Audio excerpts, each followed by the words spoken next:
But Muhammad, when he invented Islam, also gave an example to Muslims. Now, we're very fortunate, of course, that most Muslims don't follow that example or are unaware of that example. But the fact is that Muhammad himself was a warrior. He beheaded prisoners. He himself was a very violent man. We can't... We are jumping straight into the fire with this one, so brace yourselves. In this debate, Douglas Murray argues the idea that Islam is not a religion of peace, because it quite evidently encourages violence. Douglas argues that the Quran is supposed to be a perfect revelation of everything for all time. This means that when extremists attack innocents in the name of religion, this is not due to a misguided interpretation of the Islamic texts, but actually, they are just following what it says in the book. And so, responsibility for the violence perpetrated by the extremists should be placed on the religion of Islam as a whole, because it is directly encouraging these heinous actions. Does Islam encourage violence? That is our first big question. Farouk, from the Bristol Muslim Cultural Society, we hear all the time that Islam is a religion of peace. What is it in the faith that encourages some of his adherents to think that they have got a license to kill? Nothing. It's ignorance. It's nothing to do with the faith at all. It's the fact that, you know, the West is in Muslim countries at the moment bombing the living daylights out of innocent people, and that is inspiring these people. It's giving them a cause. It's giving them a reason to rebel. So it's totally politics?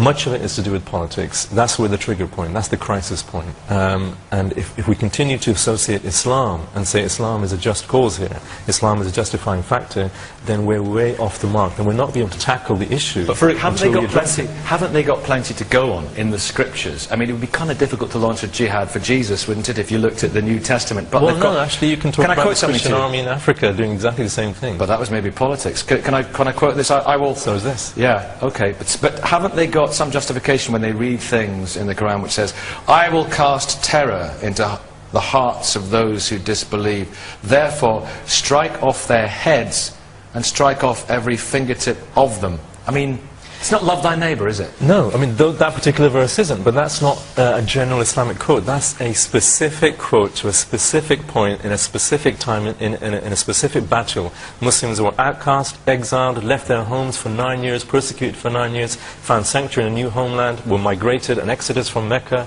migrated. Still the enemies of Islam came to them and wanted to wipe them out.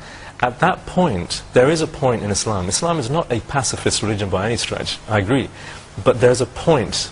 You continue to turn the other cheek. Yes, it's a continuation of the same message that Jesus brought.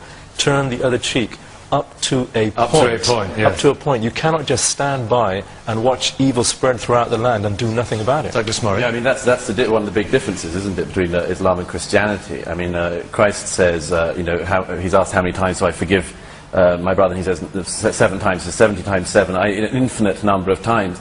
We have to address, I have to say, it's always a very difficult question. It's always a difficult question to address. I can also quote from the Bible where Jesus says, I have come not to spread peace, but I've come to bring the sword. There is one come to turn brother against the father. Yes, there is one. I don't want to turn this into relation about okay, Farouk, in a minute, Christian and Islam. There is indeed a verse in the New Testament that says that. The thing is that we have to address at some point, it's always very awkward to do so, we have to address the nature of the inventors of these religions. Jesus, when he invents Christianity, says all sorts of peaceable things, and on that occasion says yes, I've come to bring a sword. But Muhammad, when he invented Islam, also gave an example to Muslims. Now, we're very fortunate, of course, that most Muslims don't follow that example or are unaware of that example. But the fact is that Muhammad himself was a warrior. He beheaded prisoners. He himself was a very violent man. We can't... I would say, and many people who are Muslims, and many of my Muslim friends and colleagues and so on, realize that, you know, Islam gives you, like all religions, a guide to life. But we cannot ignore the violence of Islam's tenets, of the faith itself. When Muhammad very early on in his career... I follow the example of the Prophet Muhammad, peace be upon him, myself, in a day-to-day life. I don't go around beheading people. No. I do that because the Prophet Muhammad, peace be upon him, acted in a certain way. I give charity, I give talk to my neighbours, I reach out my hand to the elderly, I reach out my hand to the poor. I'm not saying you don't. I'm just saying that what I'm saying is that we can recognize the good things within Islam, the peaceable things in Islam. We cannot pretend that the verses that are violent and the violent doings of Muhammad did not occur because they did. John Azuma, you're a theologian. Yeah. I think that we have to be very honest and very real here, because to deny that there are violent verses in the Quran is really just being plain escapism. I'm not denying there are violent verses in any book. There's violent verses in War and Peace. In War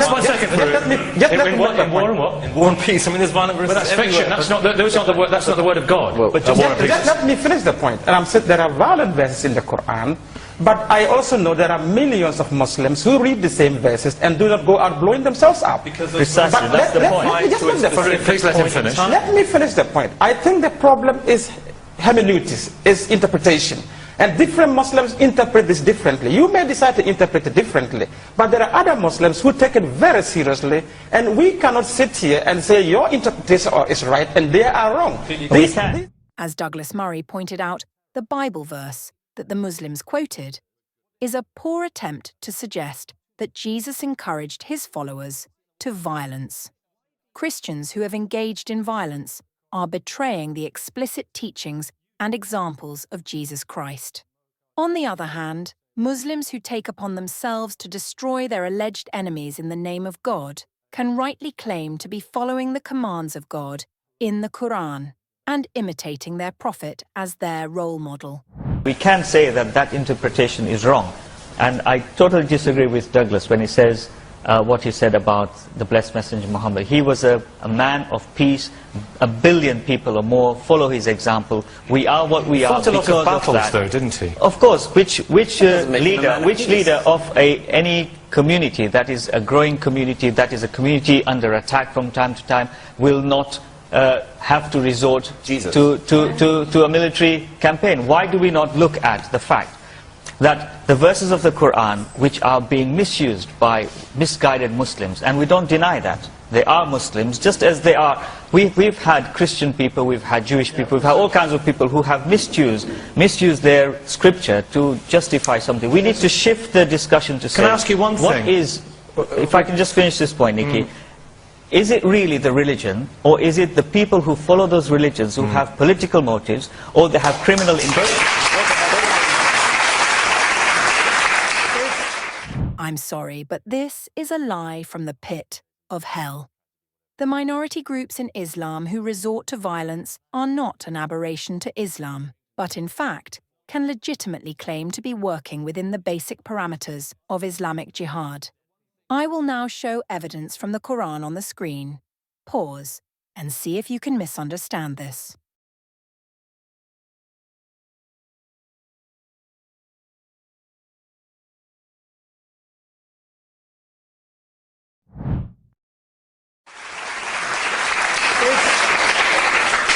If this is the dictated word of God, why did he go on these tribal conflicts in the 7th century? In what way are they slay the infidels wherever you find them? Yes. In what way is that relevant to our society now? If you put a full stop to some of the verses and decontextualize it and try and do a cut and paste job, you will come up with that. If I were to take a group of British soldiers all the way to Germany and we start killing the Germans, and then you ask me why I'm doing that, I said because Sir Winston Churchill said we will fight them on our shores, we'll fight them in there. You cannot decontextualize that.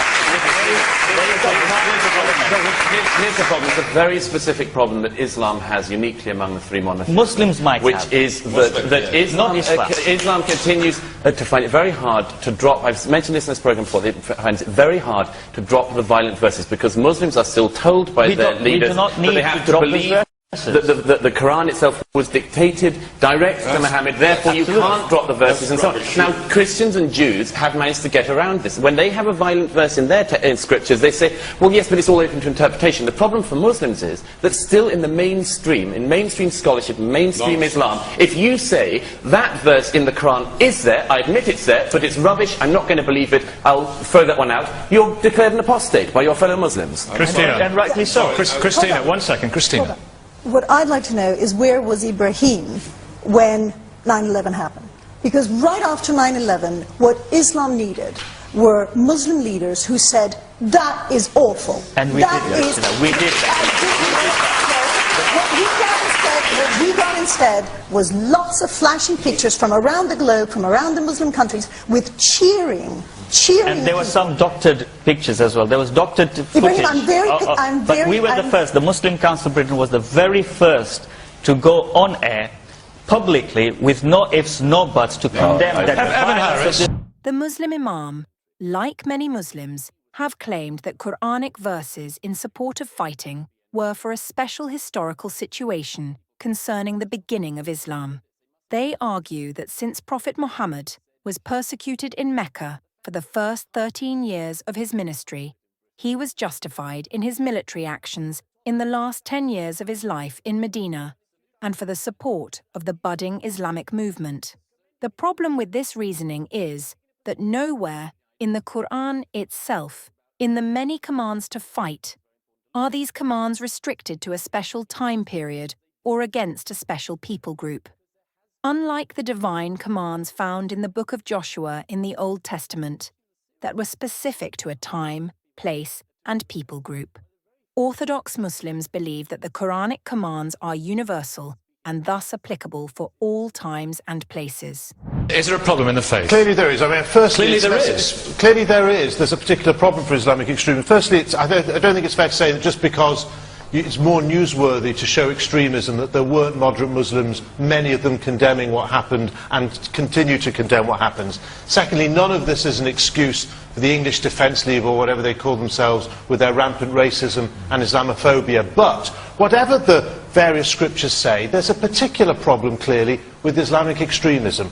Christian extremism at its worst, and it can be pretty bad, is very homophobic, and you see the religious right. Jewish extremism is peace-breaking by building settlements and so forth. Atheist extremism, the worst that can be said for that is they want to or seeking to ban the burqa. But Islamic extremism... What about Mao? What about Stalin? Yeah, well, I don't think they did it in the name of atheism. What they didn't do it in the name of atheism. But with Islamic extremism, you've got several problems. It's not just terrorism. You've got the reaction to the Danish cartoons, which then called for murder. You've got, even out of the context of Iraq and Afghanistan, you had leading people, including in the Muslim Council of Britain, who I haven't heard apologise for this, burning books. Yeah. You have Sharia law. I mean, just looking at women being flogged for wearing trousers. So there is a particular problem of Islamic extremism that doesn't exist today in other extremist religions. Is that something inherent in the faith that leads to that violence? Not at all. I think we've just seen it there, that secularists in this country don't know much about secularism. Stalin absolutely consistently focused on religious communities throughout the socialist republics. Not in the name of atheism. In the name of atheism, as a contradiction to the revolution. No. But the most important thing in this country is if we treat Muslims and other minorities like dogs, right, as we used to say, no dogs, no Irishmen, as on Jersey they say,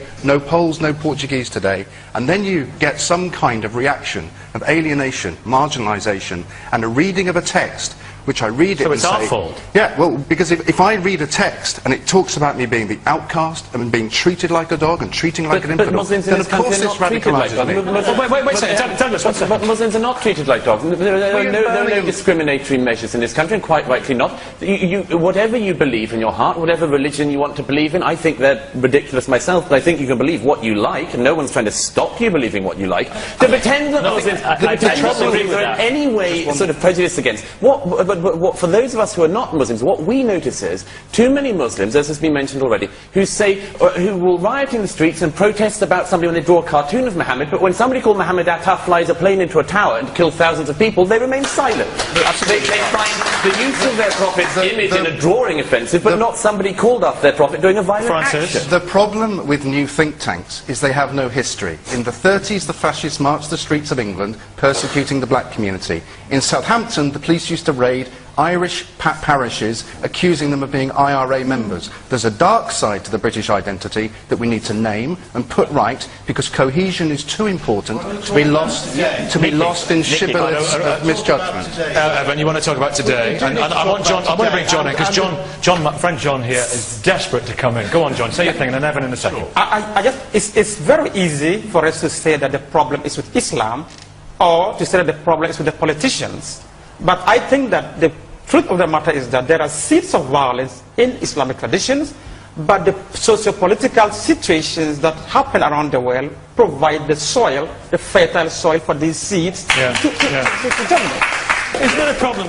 The Muslim is quick to fall into a tu quoque, saying, what about Christian extremism, or Jewish extremism, or atheist extremism? Even if we were to grant all of these as being equivalent issues in this hypothetical, he still fails to counter the claims that Islam encourages violence. Also, they keep saying that the Crusades were due to Christian extremism, which couldn't be further from the truth. Christianity spread from the Middle East to Europe, becoming the official religion of the Roman Empire in the 300s AD. These were Christian lands long before the first Muslim was born in 700 AD.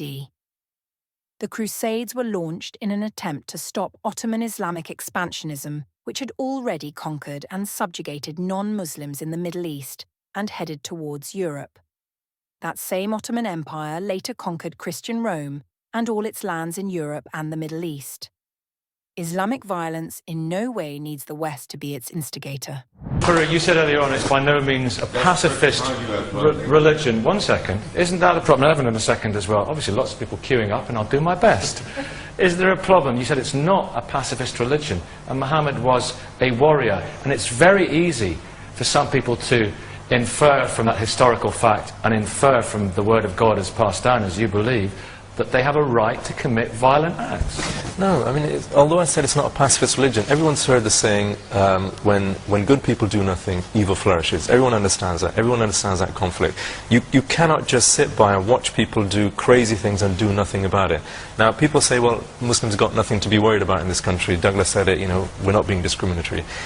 By sitting here and saying everything that some of the comments have been made here today, for example, they are discriminatory because you're saying things that you do not understand. You're taking comments.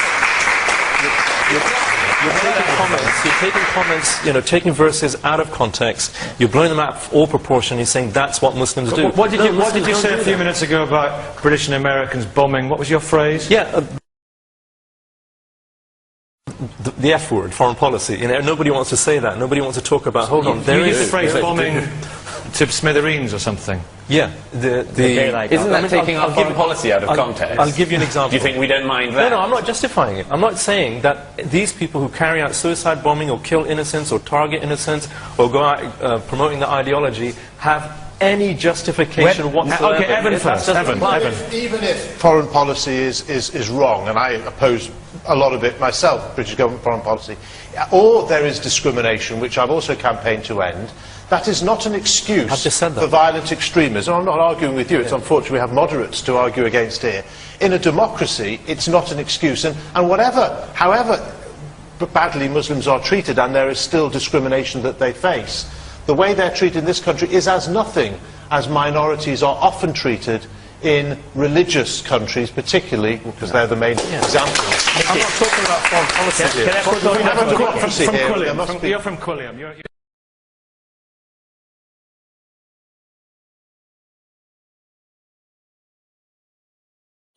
You're from Quilliam. You're a moderate group, and you get government money, and you're campaigning against radicalisation. Some of the Ed Hussein and Majid, who are at the top of your organisation, they were former Hizb ut-Tahrir, which is a very, very radical group. Yeah. Is there a problem in the interpretation of some of the holy texts? Definitely. There's definitely a big problem in terms of interpretation. But what we have at the moment is that we have many, many people who are interpreting the text without looking through 14,000 years of scholarship. We're not going back to the way people interpreted it back in the days when, you know, when we had different scholars interpreting the text for their different contexts. Now today we need British Western scholars who can interpret the text and apply them to modern society. There is definitely a problem in interpretation. It's not a problem with interpretation of text. Al-Qaeda ideology is not a problem about interpretation of the text. Al-Qaeda ideology is simply one of revenge. They don't want to go to the text. They are circumventing the text. What they are saying is, they are killing you, you can kill them. So nothing to do with the text. These movements started way before we launched wars in Iraq, before we launched wars in Afghanistan. No, I'm not talking about foreign policy, I'm talking about Al-Qaeda-inspired ideology. And that began way before Muslims were being attacked in various Muslim-majority countries. It's not just a revenge attack. There is an ideology behind it, and it's a political ideology. I'm not saying it's religious-based, but it's an ideology behind it. Please, let him respond. So what is the problem?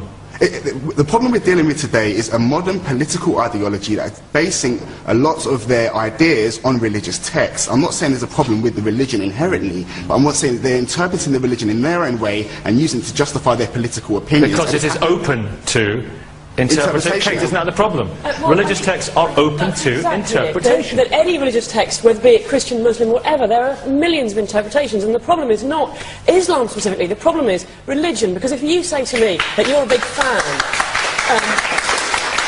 if you say to me, Nicky, that you're a big fan of David Cameron's ideas, I can say to you, if I choose to, well, I think you're an idiot, I think his ideas are ridiculous. But if you say to me, I'm a big fan of the ideas of the Prophet Muhammad, and I say, well, I think you're an idiot and his ideas are ridiculous, that's an outrageous and controversial statement. We have to be allowed to question these things, and unfortunately, the way that religion works is you're not allowed to question these things, you have to believe it on faith, and that is what it's dangerous. In Islam... In actual fact, I have had this checked, and the commentaries and the manuals all agree that the jihad texts are still very much in force, and the peaceable verses have been abrogated. Yeah. That is the problem with Islam. It does actually advocate violence. And I think we can look around the world and we can see many, many examples of where Islam has been violent. If we wanted to take stuff from the Bible, the Old Testament, we could go and destroy the world on that basis. What is the difference? The difference is that the Old Testament applied in that particular time. There were injunctions for particular places and particular people who were doing child sacrifice and whose religion was prostitution. God told the Jews to wipe them out. There was a good reason for that. He's God, he has the right to do that. Okay. The difference with Islam is it's supposed to be immutable, and this is why they cannot issue a fatwa to say all the violent verses have been abrogated, because they cannot. If that were true, why don't we have a billion-strong Muslim army in the world if that were true? Every Muslim would have to carry out. I don't know what they are clapping about. They gloss over what she said, but it is a fundamental difference between the text. The Quran is supposed to be the last revelation, a message for all time, whereas the Old Testament is a historical text, describing the events of a particular time and a particular people, with laws and commandments given to them in specific context by God. This cannot be used against Christians because you cannot ignore the New Testament. Christian means to follow Jesus, and it doesn't take a rocket scientist to read and understand that Jesus did not preach hate or violence. Anyways. The verses of the Quran which people choose to justify their violent behavior are cut out and used just as segments. The very verses that you make reference to are followed by certain verses that talk about, in fact, when the Muslims picked up arms, it was if you look at the hermeneutics of the verses, the Muslims are given permission to pick up arms in defense. The verses also continue to say, if the enemy offers a hand of peace, you make peace. Islam inherently is about peace. It is about peace. But Muslims have misused the religion, and I'll be the first to condemn them. Violence, extremism has no place in Islam, has no place in anywhere in the world. To say Islam is a religion of peace is as ridiculous as saying it is a religion of violence. Neither is true. It is a convoluted... But you just said it is a religion of violence. There is violence within it, and there is some peaceful statements within it. But the question comes back again to why Muslims cannot get through the stage that Christianity and Judaism went through and say, if it says slay the infidel wherever you find him, we don't... It's not just that we won't do it, which is why most Muslims, as you say, are entirely peaceable. They don't follow the scripture's injunction in its place. It's that they say, not only are we not going to do that, but it would be wrong if we were to, and that verse must go. We must drop that. But we already have that system. We already have. This is the reason why. This is the reason why. This is the reason why we still do not have a mainstream school of Islam in the world that will drop the verses which permit the murder of those who leave Islam. We still are waiting for the fatwas from the mainstream mainstream schools which are going to say, if you apostatize from Islam, no, you should not be killed. This gentleman's had his hand up for a long time. Make a brief point, please, sir. Very briefly. The question about Islam being taking a lot of stick here is the Muslims, the terrorists in Islam have hijacked religion for their own ends. The fight is between the West foreign policy against the Eastern policy.